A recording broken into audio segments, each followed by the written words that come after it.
ನಿಜ ಹೇಳ್ತಿದ್ದೀನಿ, first time ಹೃದಯ ತುಂಬಿ ಅಷ್ಟು ಖುಷಿಯಾಗಿ ಹಾನೆಸ್ಟಾಗಿ ಹೇಳ್ತೀನಿ, ಇಂಥ ಒಂದು ಟೀಮ್ ಜೊತೆ ನಿಂತ್ಕೊಳ್ಳೋಕೆ ಹೆಮ್ಮೆ ಪಡ್ತೀನಿ ನಿಜವಾಗ್ಲು. ಯಾಕಂದ್ರೆ ನಾನು ಈ ಪಿಕ್ಚರ್ ನೋಡಿ ಹೇಳ್ತಾ ಇದ್ದೀನಿ,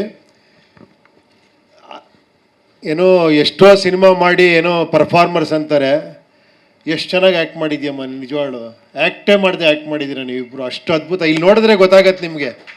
ಏನು ಹೇಳಿ, ಅಂದ್ಕೊಂಡಿರಲಿಲ್ಲ ನಿಮ್ಮ ಅಪ್ಪ ಇರಬೇಕಾಗಿತ್ತು, ಇದನ್ನು ನೋಡಬೇಕಾಗಿತ್ತು. ಎಷ್ಟೇ ಹೆಮ್ಮೆ ಪಡೋರು, ಖಂಡಿತ ಮೇಲಿಂದ ನೋಡಿ ಅಷ್ಟೇ ಆಶೀರ್ವಾದ ಮಾಡ್ತಾ ಇರ್ತಾರೆ. ಮೊದಲನೇದಾಗಿ ನಾನು ಕಾಶಿ ಸರ್ ಬಗ್ಗೆ ಮಾತಾಡಬೇಕು. ಇವತ್ತು ನಾನು ಇಲ್ಲಿದ್ದೀನಿ ಅಂತ ಕಾರಣನೇ ಕಾಶಿ ಸರ್ ಅವರು. ಇದೇ ಥರ ಏನೂ ಇಲ್ಲದೆ ಅವ್ರ ಮನೆ ಹತ್ರ ಹೋಗಿ ನಂದೊಂದು ಸ್ಕ್ರಿಪ್ಟು ಒಂದು ಇದು ಕೊಟ್ಟಾಗ ಅದರಲ್ಲಿರೋ ಅಲ್ಪ ಸ್ವಲ್ಪ ಇದನ್ನೇ ನೋಡಿ ನನಗೆ ಅಷ್ಟೊಂದು ಆಶೀರ್ವಾದ ಮಾಡಿ ನನ್ನ ಅಲ್ಲಿ ವರ್ಕ್ ಮಾಡೋಕ್ಕೆ ಶುರು ಮಾಡಿ, ಅಲ್ಲಿ ಅಸಿಸ್ಟೆಂಟ್ ಡೈರೆಕ್ಟ್ರಾಗಿ ಅಸೋಸಿಯೇಟ್ ಆಗಿ ನನಗೆ ಹಾಡು ಬರೆಯೋಕ್ಕೆ ಚಾನ್ಸ್ ಕೊಟ್ಟು, ಆ್ಯಕ್ಟಿಂಗ್ ಮಾಡೋಕ್ಕೆ ಚಾನ್ಸ್ ಕೊಟ್ಟು. ನಿಜ ಹೇಳ್ಬೇಕಾದ್ರೆ ಇವತ್ತಿಗೂ ಒಂದು ಮಾತು ಹೇಳ್ತೀನಿ, ಒಂದು ಟೈಟ್ಲ್ ಕಾರ್ಡ್ ನಂದು ಮಿಸ್ ಆಗಿಬಿಟ್ಟಿತ್ತು. ಎಲ್ಲ ಟೈಟ್ಲ್ ಕಾರ್ಡ್ ಹಾಕ್ತಿದ್ದಾರೆ, ನಾನು ಅದರಲ್ಲಿ ಆ್ಯಕ್ಟ್ ಮಾಡಿದ್ದೀನಿ, ಹಾಡು ಬರೆದಿದ್ದೀನಿ, ಎಲ್ಲ ಆಗಿದೆ. ಬಟ್ ನನ್ನ ಟೈಟ್ಲ್ ಕಾರ್ಡ್ ಬರ್ತಾಯಿಲ್ಲ. ನಾನು ಇಲ್ಲಿ ಕೇಳೋಣ ಅಂದರೆ ನನಗೊಂಥರ ಹೆಂಗೆ ಕೇಳೋದು ಅಂತ ಸುಮ್ಮನೆ ಆಗ್ಬಿಟ್ಟೆ. ಆಮೇಲೆ ಕಾಶಿ ಸರ್ ನೋಡಿಬಿಟ್ಟು ಆ ಟೈಮಲ್ಲಿ ಮತ್ತೆ ಆ್ಯಡ್ ಮಾಡೋಕ್ಕಾಗ್ತಿರ್ಲಿಲ್ಲ, ಶೂಟ್ ಮಾಡಿ ನನ್ನ ಸಪ್ರೇಟ್ ಟೈಟ್ಲ್ ಕಾರ್ಡ್ ಫಸ್ಟ್ ಸಿನಿಮಾಲಿ ಹಾಕೋರು. ಅನಂತರ ಒಂಥರ ನಿಂಗೆ ಜ್ಞಾಪಕ ಇರ್ಬೋದು, ಹೊಸ ಪರಿಚಯ ಅಂತ. ಅಷ್ಟು ದೊಡ್ಡ ಹೃದಯ ಅವರು. ಅವ್ರ ಬಗ್ಗೆ ಇನ್ನೊಂದು ವಿಷಯ ನಿನಗೆ ಗೊತ್ತಿದೆಯಲ್ಲ, ನಾನು ಹೇಳ್ಬಿಡ್ತೀನಿ. ನಾನು ನೋಡಿರೋ ಅಂಥ ಇದು, ಯಾಕಂದರೆ ನಿನ್ನ ಆ್ಯಕ್ಷನ್ ನೋಡಿದಾಗ ಅನ್ನಿಸ್ತು ಇದು ಎಲ್ಲಿಂದ ಬಂತು ಅಂತ. ಎಲ್ಲರೂ ಕಾಶಿ ಸರ್ನ ಬೇರೆ ಥರ, ಅವ್ರ ಇಮೇಜೇ ಬೇರೆ ಥರ ಅಂತೆಲ್ಲ ಅಂದ್ಕೊಂಡಿದ್ದಾರೆ.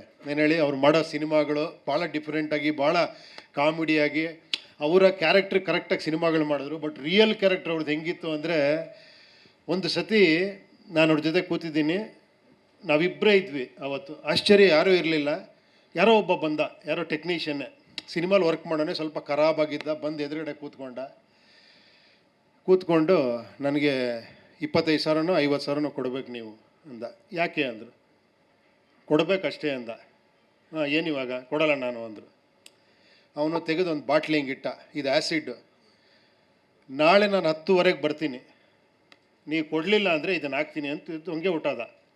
ನಾನು ಆ ಟೈಮಲ್ಲಿ ಕಾಲೇಜ್ ಓದ್ತಾ ಇದ್ನಲ್ಲ, ಸರ್ ಏನು ಸರ್ ಇದು, ಇರಿ ಸರ್, ನಾಳೆ ನಾನು ಒಂದಷ್ಟು ಜನ ಹುಡುಗರು ಕರ್ಕೊಂಬರ್ತೀನಿ, ಅದು ಇದು. ಸುಮ್ಮನೆ ಇರು ಅಂದರು. ಸುಮ್ಮನೆ ಇರು, ನೀ ತಲೆ ಕೆಡಿಸ್ಕೊಂಬೇಡ, ನಾಳೆ ಬಾಗಿಲು ತೆಗೆದೇ ಇರುತ್ತೆ, ಗೇಟ್ ತೆಗೆದೇ ಇರುತ್ತೆ, ಅವ್ನು ಬರಲಿ, ನೀನೇನು ತಲೆ ಕೆಡಿಸ್ಕೊ. ಸರ್ ಹೆಂಗೆ ಸರ್ ಅಂತ, ನೀನು ಸುಮ್ಮನೆ ಇರು, ನೀನು ನನ್ನ ಜೊತೆ ಕೂತ್ಕೊಂಬೇಡ, ದೂರದಿಂದ ನೋಡು ಅಂದರು. ಮಾರನೇ ದಿನ ಅವ್ನು ಕರೆಕ್ಟಾಗಿ ಹೇಳಿ ಟೈಮ್ಗೆ 10:00 ಬಂದ. ಅದೇ ಬಾಟ್ಲ್ ಹಂಗಿಟ್ಟ. ಸರ್ ದುಡ್ಡು ಅಂದ. ಕೊಡಲ್ಲ ಅಂದರು. ಏನಕ್ಕೆ ಕೊಡಬೇಕಪ್ಪ, ನೀನೇನು ವರ್ಕ್ ಮಾಡಿದ್ಯಾ, ನೀನೇನಾರ ಇದು ಮಾಡಿದ್ಯಾ, ನೀನು ಏನಕ್ಕೆ ಕೊಡಬೇಕು, ಕೊಡಲ್ಲ. ಅವ್ನು ಹಿಂಗೆ ನೋಡ್ದ, ಒಂದು ಸೆಕ್ಯೂರಿಟಿ ಇಲ್ಲ, ಯಾರೂ ಜೊತೆಲಿಲ್ಲ, ಒಬ್ಬರೇ ಕೂತಿದ್ರು. ಅವ್ನಿಗೆ ಮುಖ ನೋಡ್ದ, ಹೋದ. ಹೀರೋಯಿಸಮ್ ಅಂದರೆ ಇದಲ್ವಾ ಹೀರೋಯಿಸಮ್ಮು? ಹಾಂ, ಆ ಧೈರ್ಯ ಇದೆಯಲ್ಲ, ಏನು ಹೇಳಿ, ಒಬ್ಬರೇ ಕೂತ್ಕೊಳ್ಳೋದಕ್ಕೆ. ಅವ್ನು ಹೆಂಗಿದ್ದ ಅಂದರೆ ಖರಾಬಾಗ, ಅವ್ನು ಹೇಳೋಕ್ಕೆ ಆಗಲ್ಲ, ಅವ್ನು ತಂದಿಟ್ಟು ತೋರಿಸ್ತಾ ಇದ್ದಾನೆ. ಅರ್ಥ ಆಯ್ತಾ, ಎಂಥ ಗ್ರೇಟ್ ನಿಮ್ಮಪ್ಪ ಅನ್ನೋದಕ್ಕೆ. ಇವತ್ತು ನಿನ್ನ ಆ್ಯಕ್ಷನ್ ನೋಡಿದ್ರೆ ನನಗೆ ಅನ್ನಿಸ್ತದೆ ಎಲ್ಲಿಂದ ಬಂತು ಅಂತ. ಎಷ್ಟು ಅದ್ಭುತವಾಗಿ ಮಾಡಿದ್ಯಪ್ಪ ಆ್ಯಕ್ಷನ್, ನಿಜವಾಗ್ಲು. ನಿಮಗೆಲ್ಲ ಅನಿಸಿರ್ಬೇಕಲ್ಲ, ಆ ಎಗ್ರಿಸ್ ಹೊಡಿಯೋದು ಗಿಡಿಯೋದು. ಎಲ್ಲದಕ್ಕಿಂತ ಒಂದು ಸ್ಪೆಷಲ್ ಹೇಳ್ತೀನಿ, ಈ ಚಿತ್ರ ಕ್ಲೈಮ್ಯಾಕ್ಸ್ ನೋಡ್ಬೇಕು ನೀವು, ಹೃದಯ ಕಿತ್ಕೊಂಬಂದ್ಬಿಡುತ್ತೆ ನಿಜವಾಗ್ಲು. ನಾನು ಅಷ್ಟು ಫೀಲ್ ಮಾಡಿಬಿಟ್ಟೆ. ಲಾಸ್ಟ್ ಒಂದು 10-15 ಮಿನಿಟ್ಸು ಅದೇನು ಅದ್ಭುತವಾಗಿ ಮಾಡಿದ್ದೀರಾ ನೀವು, ಅದೇನು ಆ್ಯಕ್ಷನ್ ಮಾಡಿದ್ಯಾ, ಅದು photography, making, everything is extraordinary. ಈ ಸಿನಿಮಾನ ದಯವಿಟ್ಟು ಎಲ್ಲ ಲ್ಯಾಂಗ್ವೇಜಲ್ಲಿ ಮಾಡಿ ಸ್ವಾಮಿ, ನಿಜವಾಗ್ಲು.